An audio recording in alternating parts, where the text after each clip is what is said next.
प्यारे दोस्तों, एक नवयुवक प्राइवेट जॉब में हमेशा परेशान रहता था और इस परेशानी को लेकर के एक बार वो अपने गुरु के पास पहुंचा और उसने कहा कि गुरुजी, जीवन में एक समस्या समाप्त नहीं होती कि दूसरी समस्या चालू हो जाती है।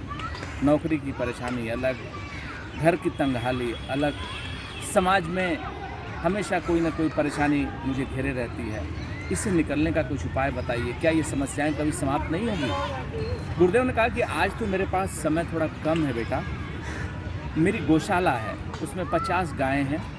आज जाओ, उन 50 गायों को सुला देना, यानी कि उन्हें अपनी जगह पर बैठा देना रात को।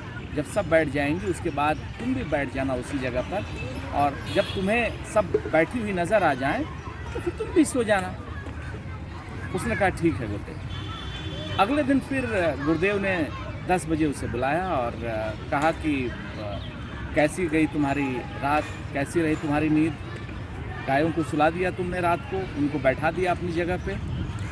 वो जो नवयुवक था, जो प्राइवेट जॉब करता था, जो अपनी समस्या लेकर के गया था अपने गुरुदेव के पास, उसने कहा कि गुरुदेव, नींद कहाँ से आएगी? जैसे मैं 3 गायों को बैठाता था, 2 गायें खड़ी हो जाती थी, 3 गायें आंख बंद करती थी, फिर 10 गायें खड़ी हो जाती थी। तो पूरी रात को मैं यही देखता रह गया, न गायें सोई, न गायें बैठी, और न ही मैं उनके साथ आराम से नींद ले सका। गुरुदेव ने कहा कि बेटे, ऐसे ही जीवन भी है। तुम्हें उन गायों से ये सीख लेनी चाहिए कि समस्याएं उनके साथ भी हैं।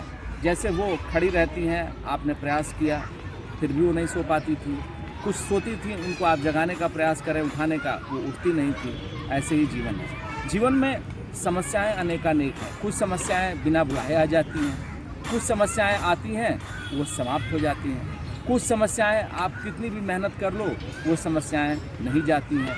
कभी खुशी कभी गम, यही जीवन है बेटे। और जो लोग समस्याओं को चुनौती मान करके आगे बढ़ते हैं, ये मान करके कि जीवन एक संघर्ष है, फिर उन्हें कभी भी मुसीबत का सामना नहीं करना पड़ता है। इसलिए आज से एक चीज़ बांध लो गांठ कि कभी भी जीवन में घबराओ मत, हार मत मानो और आगे बढ़ते रहो, क्योंकि सर्वाइवल ऑफ द फिटेस्ट, ये कहावत है अंग्रेज़ी की, कि अस्तित्व उसी का रहता है जो फिट रहता है।